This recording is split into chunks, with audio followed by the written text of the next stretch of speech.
नमस्कार, आप देख रहे हैं 4 PM। मैं हूं आपके साथ सिमरन। दुश्मन न करे दोस्त ने वो काम किया है। ये लाइन तो फिल्मी गाने की है, लेकिन ये लाइन इस समय की राजनीति के लिए सटीक बैठ रही है। केंद्र में बैठी मोदी सरकार का हमेशा से इतिहास रहा है कि अपने फायदे के लिए वो कभी किसी पार्टी को तोड़ती है, कभी किसी पार्टी के नेताओं को तोड़ती है। इसी क्रम में मोदी ने झारखंड विधानसभा चुनाव से पहले पूर्व सीएम चंपई सोरेन को अपने खेमे में शामिल कर लिया है, जिससे कि सियासत तेज हो गई है।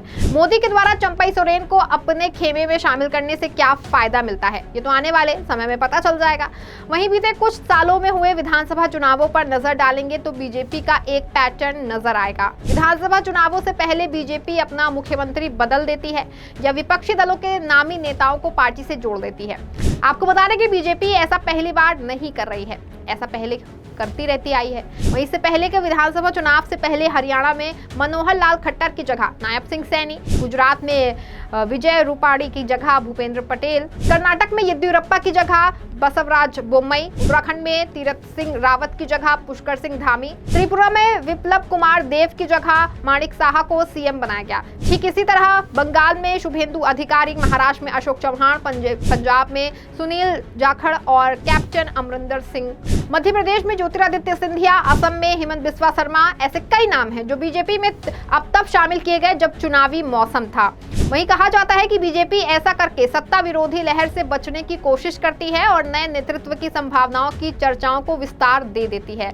वहीं अब इस लिस्ट में नया नाम झारखंड के पूर्व सीएम और जेएमएम नेता चंपई सोरेन का जुड़ गया है। चंपई सोरेन शुक्रवार को बीजेपी में शामिल हो गए हैं। चंपई सोरेन के बीजेपी में शामिल होने पर अब सवाल उठ रहा है कि चंपई सोरेन की सियासी जमीन कितनी मजबूत है और बीजेपी के चंपई सोरेन को पार्टी में शामिल करने की क्या वजह रही है। आपको बता दें कि 26 अगस्त को हेमंत बिस्वा शर्मा के सोशल मीडिया पर एक तस्वीर शेयर की गई। इस तस्वीर में केंद्रीय गृह मंत्री अमित शाह, शर्मा के अलावा चंपई सोरेन भी दिख रहे थे। शर्मा झारखंड में बीजेपी के चुनाव प्रभारी भी हैं।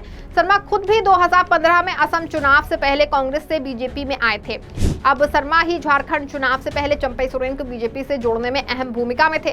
झारखंड बीजेपी में फिलहाल कोई वैसा नेता नहीं है जिसकी अपील हर तबके में हो। सितंबर 2014 में झारखंड में जब बीजेपी जीती तो रघुबर दास के रूप में पहली बार राज्य को गैर आदिवासी सीएम मिला। बता दें कि रघुबर दास को मुख्यमंत्री बनाने को बीजेपी के राजनीतिक प्रयोग के रूप में देखा गया। वहीं झारखंड अलग राज्य बनने के बाद से गैर आदिवासी को मुख्यमंत्री बनाने का जोखिम किसी पार्टी ने नहीं उठाया था। ये कुछ ऐसा ही था जैसे बीजेपी हरियाणा में गैर जाट, महाराष्ट्र में गैर मराठा और गुजरात में गैर पटेल पर दाव लगा चुकी है। हरियाणा में बीजेपी का ये प्रयोग सफल भी रहा, लेकिन महाराष्ट्र और झारखंड में ऐसा नहीं हुआ। बता दें कि 2019 के झारखंड विधानसभा चुनाव में बीजेपी हार गई। यहां तक कि रघुबर दास अपनी सीट भी नहीं बचा पाए और उन्हें बीजेपी को ही बांगी सरयू राय ने हरा दिया था। इस हार के बाद रघुबर दास झारखंड बीजेपी में हाशिए पर आते गए और आखिर में वो ओडिशा के राज्यपाल बना दिए गए। झारखंड बीजेपी में अर्जुन मुंडा भी बड़े नेता रहे हैं। वो प्रदेश के मुख्यमंत्री के साथ नरेंद्र मोदी के दूसरे कार्यकाल में कैबिनेट मंत्री भी रहे, लेकिन इस बार वो लोकसभा चुनाव हार गए। अर्जुन मुंडा भी झारखंड मुक्ति मोर्चा से ही बीजेपी में आए थे। आपको बता दें कि रघुबर दास अर्जुन मुंडा की कैबिनेट में वित्त मंत्री और उप मुख्यमंत्री भी रहे। 2014 में भी बीजेपी अर्जुन मुंडा के नेतृत्व में ही चुनाव लड़ रही थी, लेकिन अर्जुन मुंडा खड़सावा से खुद ही चुनाव हार गए। इसके बाद मुख्यमंत्री का उनका दावा जो है वो कमजोर पड़ा और रघुबर दास को मौका मिल गया, लेकिन 2019 के विधानसभा चुनाव में रघुबर दास भी अपनी सीट हार गए। बता दें कि 2019 के विधानसभा और 2024 के लोकसभा चुनावों में अनुसूचित जनजाति के लिए रिजर्व सीटों पर हेमंत सोरेन की झारखंड मुक्ति मोर्चा को फायदा हुआ। बाबूलाल मरांडी झारखंड के पहले मुख्यमंत्री बने थे। वो प्रदेश में बीजेपी के अहम चेहरे थे, लेकिन पार्टी में और जमीन पर उनकी पकड़ भी ढीली पड़ती गई।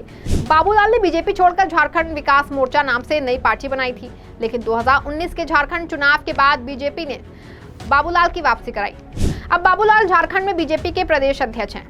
बीजेपी कमजोर पड़ी तो बाबूलाल के पास गए, लेकिन बाबूलाल को झारखंड की जनता आजमा चुकी है। रघुबर दास राज्यपाल बना दिए गए, अर्जुन मुंडा चुनाव हार गए और बाबूलाल की वापसी से बीजेपी बहुत लोकप्रिय नहीं लग रही है। ऐसे में चंपई सोरेन को बीजेपी में शामिल कर लिया गया है। बता दें कि मोदी चंपई सोरेन के माध्यम से झारखंड में अपनी खोई लोकप्रियता को पटरी पर लाने की कोशिश करेंगे। वहीं अब सवाल उठता है कि क्या चंपई सोरेन बीजेपी को झारखंड में फिर से सत्ता दिलवा सकते हैं? बीजेपी में मुख्यमंत्री का चेहरा कौन होगा? क्या बीजेपी इस बार भी गैर आदिवासी पर दांव कुछ तलाएगी? शायद अब इन सवालों का जवाब बीजेपी के पास भी नहीं होगा। बीजेपी ने पिछले एक दशक में राज्यों में विधानसभा चुनाव लड़ने की रणनीति बदली है। कई बार होता है कि जिसके नेतृत्व में बीजेपी चुनाव लड़ती है उसे पार्टी मुख्यमंत्री नहीं बनाती है और जो लोकप्रिय चेहरा नहीं होता है उसे मुख्यमंत्री बना देती है।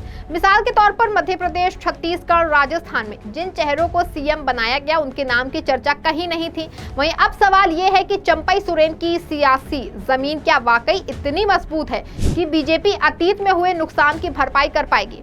अपनी खोई जमीन को पाने के लिए मोदी और बीजेपी किसी भी हद तक जा सकते हैं, लेकिन मोदी की केंद्र में रहते हुए जनता पिछले 10 सालों में मोदी की राजनीति को देख रही है। देश के तमाम राज्य महिलाओं पर हो रहे अत्याचारों से जल रहा है। मणिपुर हिंसा की आग में जल रहा है। मोदी ने आज तक मणिपुर को लेकर एक बार भी नहीं बोला है और एक बार भी वहां का दौरा नहीं किया है। मोदी राज्यों में चुनाव से पहले बड़ी पार्टियों को तोड़ने की कोशिश करते हैं और अगर उनका पार्टी तोड़ने का फॉर्मूला सफल नहीं होता है तो पार्टी के बड़े नेताओं को अपने खेमे में शामिल कर लेते हैं। ये मोदी और बीजेपी पार्टी के लिए कोई नई बात तो है नहीं।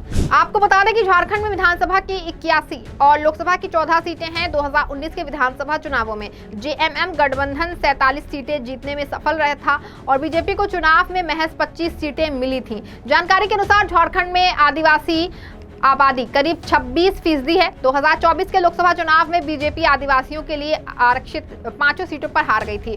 चंपई सोरेन झारखंड में राजनीतिक रूप से असरदार संथाल जनजाति के बड़े नेता हैं। हेमंत सोरेन भी इसी जनजाति से हैं। ऐसे में चंपई सोरेन जो कभी खुद हेमंत सोरेन और शिबू सोरेन के भरोसेमंद रहे थे वो बीजेपी के लिए अहम हो गए हैं। चंपई सोरेन कोल्हान क्षेत्र से आते हैं। 2011 की जनगणना के मुताबिक कोल्हान से आदिवासी आबादी सबसे ज्यादा यानी करीब 42% है। 2019 विधानसभा चुनाव में जेएमएम गठबंधन ने इस क्षेत्र की 14 विधानसभा सीटों में से 13 विधानसभा सीटें जीती थी। 2014 के विधानसभा चुनाव में कोल्हान प्रमंडल में रघुवर दास इकलौते प्रत्याशी थे जो 70,000 वोट से जीते थे। वहीं इस प्रमंडल में झारखंड की 14 सीटें हैं और इसमें रघुवर दास ही एकमात्र उम्मीदवार थे जिन्हें 1 लाख से अधिक वोट मिले थे। जानकारी के मुताबिक चंपई सोरेन साल 1991 में सरायकेला सीट पर हुए उपचुनाव में पहली बार जीते। चंपई सोरेन तत्कालीन बिहार विधानसभा के सदस्य बने क्योंकि तब झारखंड बिहार से अलग नहीं हुआ था और 1995 में चंपई इस सीट से फिर जीते, लेकिन साल 2000 में हार गए। वहीं इस हार के बाद चंपई सोरेन विधानसभा चुनाव हारे नहीं है। आपको बता दें कि किसान के बेटे चंपई ने 10वीं तक पढ़ाई की है, लेकिन झारखंड की राजनीति में वो किसी से पीछे नहीं है। बता दें कि चंपई को कोल्हान का टाइगर भी कहा जाता है, जिसको लेकर झारखंड बीजेपी अध्यक्ष बाबूलाल मरांडी ने हाल ही में कहा था कि झारखंड आंदोलन में चंपई सोरेन मजबूत नेता रहे हैं। अगर वो बीजेपी में शामिल होते हैं तो पार्टी मजबूत होगी। चंपई का कुछ सीटों पर प्रभाव है। कोल्हान में बीजेपी भी मजबूत है। आपको बता दें कि हेमंत सोरेन को बीजेपी के जाल में फंसकर इस साल जेल जाना पड़ा था और इसी दौरान चंपई सोरेन सीएम बने थे।